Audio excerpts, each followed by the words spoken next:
12월 22일 금요일 하나님께서 저희에게 주신 말씀은 요한계시록 19장 1절부터 10절까지의 말씀입니다.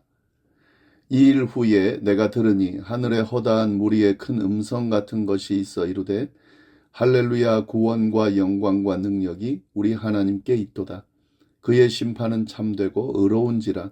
음행으로 땅을 더럽게 한 큰 음녀를 심판하사 자기 종들의 피를 그 음녀의 손에 갚으셨도다 하고, 두 번째로 할렐루야 하니 그 연기가 세세토록 올라가더라.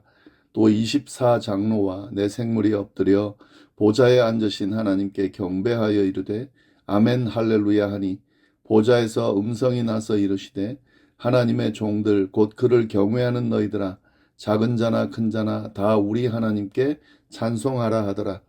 또 내가 들으니 허다한 무리의 음성과도 같고 많은 물소리와도 같고 큰 우레소리와도 같은 소리로 이르되 할렐루야, 주 우리 하나님 곧 전능하신 이가 통치하시도다. 우리가 즐거워하고 크게 기뻐하며 그에게 영광을 돌리세. 어린 양의 혼인 기약이 이르렀고 그의 아내가 자신을 준비하였으므로 그에게 빛나고 깨끗한 세마포 옷을 입도록 허락하셨으니 이 세마포 옷은 성도들의 옳은 행실이로다 하더라. 천사가 내게 말하기를 기록하라. 어린 양의 혼인잔치에 청함을 받은 자들은 복이 있도다 하고, 또 내게 말하되 이것은 하나님의 참되신 말씀이라 하기로 내가 그 발 앞에 엎드려 경배하려 하니 그가 나에게 말하기를 나는 너와 및 예수의 증언을 받은 내 형제들과 같이 된 종이니 삼가 그리하지 말고 오직 하나님께 경배하라. 예수의 증언은 예언의 영이라 하더라. 아멘. 오늘 나눌 말씀은 요한계시록 19장 상반절 말씀입니다. 18장에서 바벨론의 심판과 멸망에 대한 환상을 본 요한은 이어서 하늘에서 들리는 큰 음성을 듣게 됩니다.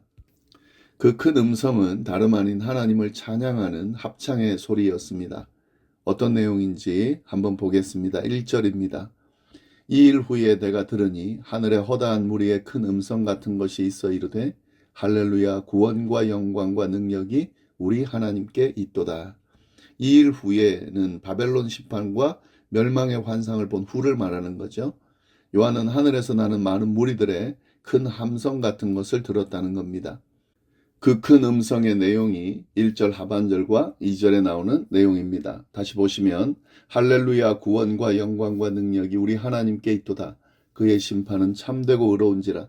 음행으로 땅을 더럽게 한 큰 음녀를 심판하사 자기 종들의 피를 그 음녀의 손에 갚으셨도다 하고, 하늘에서 들리는 큰 음성은 다름 아닌 하나님을 찬양하는 소리였습니다. 이 찬양은 하늘의 허다한 무리가 드리는 찬양이었습니다. 하늘의 허다한 무리라는 것은 하늘에 있는 구원받은 하나님의 백성을 의미하는 것인데요. 이들이 하나님을 찬양하는 소리를 요한이 들었다 하는 거죠. 찬양의 내용이 뭐냐? 큰 음녀를 심판한 것에 대한 찬양입니다. 큰 음녀는 바벨론이었죠. 바벨론을 심판하신 것에 대한 하나님을 찬양하고 있는 겁니다. 그러니까 사단을 심판하신 것에 대한 그런 하나님을 찬양하고 있는 거죠.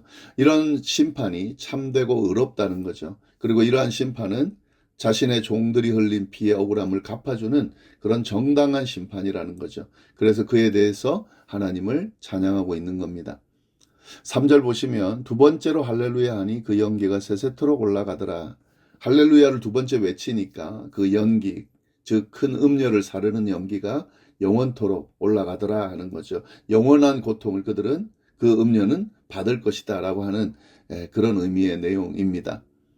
4절 보시면은 또 24장로와 내 생물이 엎드려 보좌에 앉으신 하나님께 경배하여 이르되 아멘 할렐루야 하니, 이 하늘에 있는 하나님의 백성들의 찬양 소리를 들은 24장로와 내 생물, 하나님의 보좌 주변을 둘러싸고 있는 이 24장로와 내 생물들도 하나님을 찬양하더라는 거죠. 그들은 엎드려 보좌에 앉으신 하나님을 향해서 아멘, 할렐루야 이렇게 찬양에 대해서 화답하면서 하나님을 찬양했다 하는 거죠. 이러한 찬양이 드려지는, 하늘에서 드려지는 그런 환상을 요한이 봤다는 건데, 이런 찬양 가운데 하나님의 보좌로부터 음성이 들려왔습니다. 5절입니다. 보좌에서 음성이 나서 이르시되 하나님의 종들 곧 그를 경외하는 너희들아, 작은 자나 큰 자나 다 우리 하나님께 찬송하라 하더라. 여기서 하나님의 종들, 하나님의 경외하는 자들을 향해서 찬송하라는 음성이 들렸는데, 여기서 말하는 하나님의 종들은 땅에 있는 성도들을 이야기하는 거죠. 땅에 있는 성도들을 향해서 지금 소리가 들렸다는 거죠.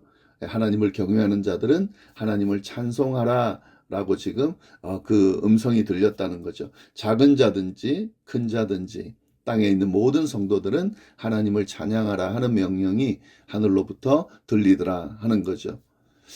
그리고 이게 이제 요한은 하늘에 있는 하나님의 백성들의 찬양 소리를 또 듣게 됩니다. 그러니까 1절부터 5절까지 찬양과 관련되는 내용과 다른 그런 찬양 소리를 또 듣게 된다 하는 거죠.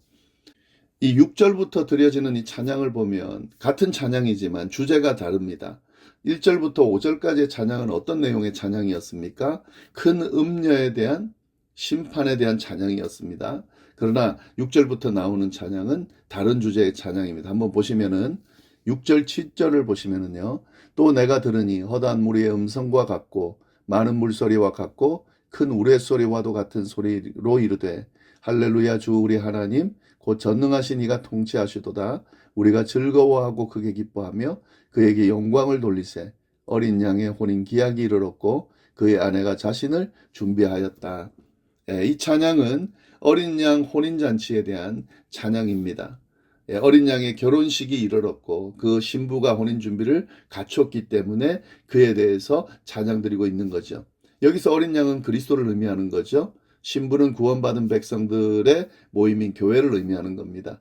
그러니까 결혼할 때가 이르렀다는 것은 예수 그리스도가 이제 다시 재림할 날이 이르렀고 예수 그리스도께서 재림함으로 말미암아 모든 구원이 완전히 완성되어지는 그런 때가 됐기 때문에 이걸 이제 결혼식으로 비유를 하는 거죠. 그래서 이를 찬양하고 있는 겁니다. 여기서 신부가 입을 빛나고 깨끗한 세마포가 성도들의 옳은 행실이다라고 이렇게 해석을 해주고 있죠. 이 성도들의 옳은 행실은 뭡니까?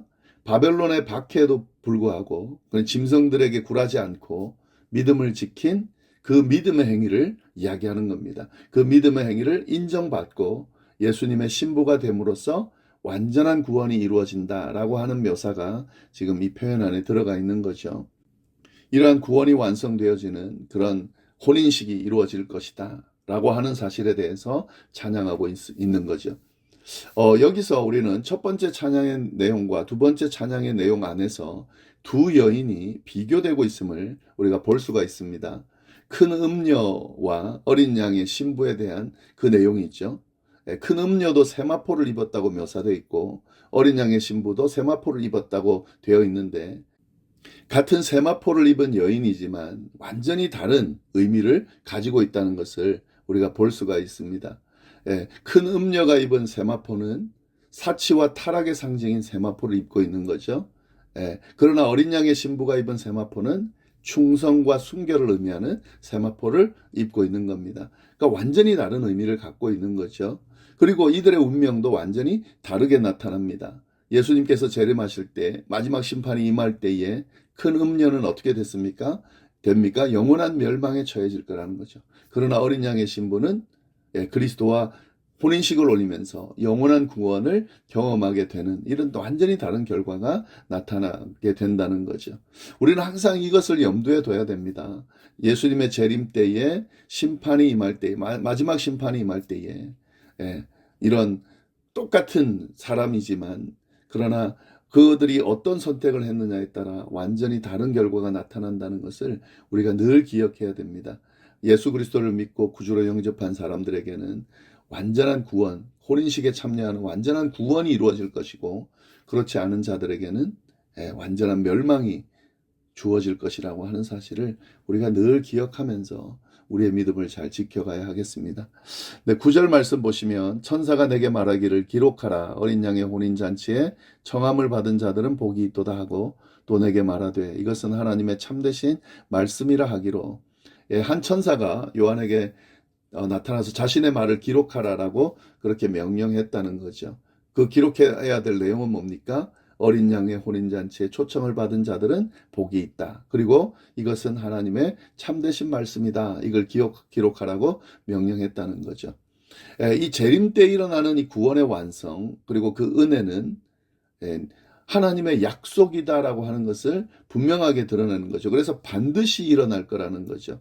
그래서 그리고 그 구원의 약속, 그 하나님의 약속 가운데 있으므로 구원의 자리에 있게 되는 자들은 복이 있다라고 하는 그 말씀을 요한으로 하여금 지금 기록하게 하는 거죠. 이 말씀은 인간이 지어낸 이야기가 아니다라고 하는 의미도 있습니다. 지금 천사를 통해 기록하라고 했고 그 하나님의 말씀을 요한이 기록했다라고 한다면 그것은 하나님께서 직접 주신 약속의 말씀임을 드러내는 거기 때문에요. 이 말씀이 이렇게 그냥 어떤 지어낸 이야기가 아니라 정말 하나님이 주신 진짜 이야기라는 진짜 약속이라는 것을 우리가 늘 알 수 있어야 되고 또 그 기억할 수 있어야 된다 하는 거죠. 네, 10절 말씀 보시면 내가 그 발 앞에 엎드려 경배하려 하니 그가 나에게 말하기를 나는 너와 및 예수의 증언을 받은 내 형제들과 같이 된 종이니 삼가 그리하지 말고 오직 하나님께 경배하라. 예수의 증언은 예언의 영이라 하더라. 예, 이 요한이 이런 천사의 말을 듣고 그 천사에게 경배하려고 했습니다. 아마 그만큼 그런 어떤 신적인 그런 그 느낌을 받았겠지요. 그런데 그 천사가 자신에게 경배하려는 요한을 말리면서 경배하지 말라고 합니다. 그러면서 뭐라 그러냐면 자신도 요한과 또 다른 하나님의 백성들과 같은 하나님의 종이기 때문에 자신은 경배의 대상이 아니다라고 하는 사실을 분명하게 알려주고 있는 거죠. 오직 경배의 대상은 하나님이시라는 것을 천사가 분명히 알려주고 있습니다. 사실은 뭐 요즘도 그렇지만 이 당시에는 특히나 더요. 사람들이 천사를 대단하게 생각했습니다. 인간보다 우월한 존재로 생각하고 때로는 이 천사를 숭배하기도 하는 그런 모습들이 있었습니다. 그런데 이 말씀을 통해서 우리가 뭘 분명히 알 수 있죠? 천사도 피조물에 지나지 않는다라고 하는 사실을, 그래서 숭배 대상은 아니라는 것을 분명히 알 수 있습니다. 오직 하나님 외에 그 어떤 것도 경배 대상이 될 수 없다는 사실을 우리가 늘 기억하면서 오직 하나님만 경배할 수 있어야 하겠습니다. 마지막 말씀 보시면 예수의 증언은 예언의 영이다 이렇게 돼 있죠. 이거를 좀 쉽게 풀면 이렇게 표현할 수 있습니다. 신자들이 예수님에 대해서 증언할 때 그것은 일종의 예언이고 그 모든 예언은 성령께서 감동을 주신 것이다 라고 이렇게 표현할 수 있겠습니다. 그러니까 성령으로 하여금, 성령이 우리로 하여금 담대히 하나님의 말씀, 예언의 말씀, 복음의 말씀을 전할 수 있게 해주신다라고 하는 의미의 말씀이 분명하게 지금 알려지고 있는 거죠. 네, 이 말씀들 좀 다시 돌아보시면서 좀 잘 그 의미들을 새기고 또 이 말씀들을 붙들고 또 오늘 하루를 승리할 수 있기를 바랍니다. 기도하겠습니다. 하나님 아버지 감사합니다. 귀한 말씀 주셔서 감사합니다. 특별히 재림의 때에 일어날 일에 대해서 분명하게 알려주셔서 감사합니다. 하나님, 우리는 이런 멸망받을 큰 음녀와 같은 길이 아니라 혼인잔치에 참여함으로 예수 그리스도의 신부로서 그렇게 영원토록 구원받는 그 자리에 설 수 있도록 끝까지 우리의 믿음을 지킬 수 있도록 주여 인도하여 주옵소서. 감사하며 예수님의 이름으로 기도드립니다. 아멘.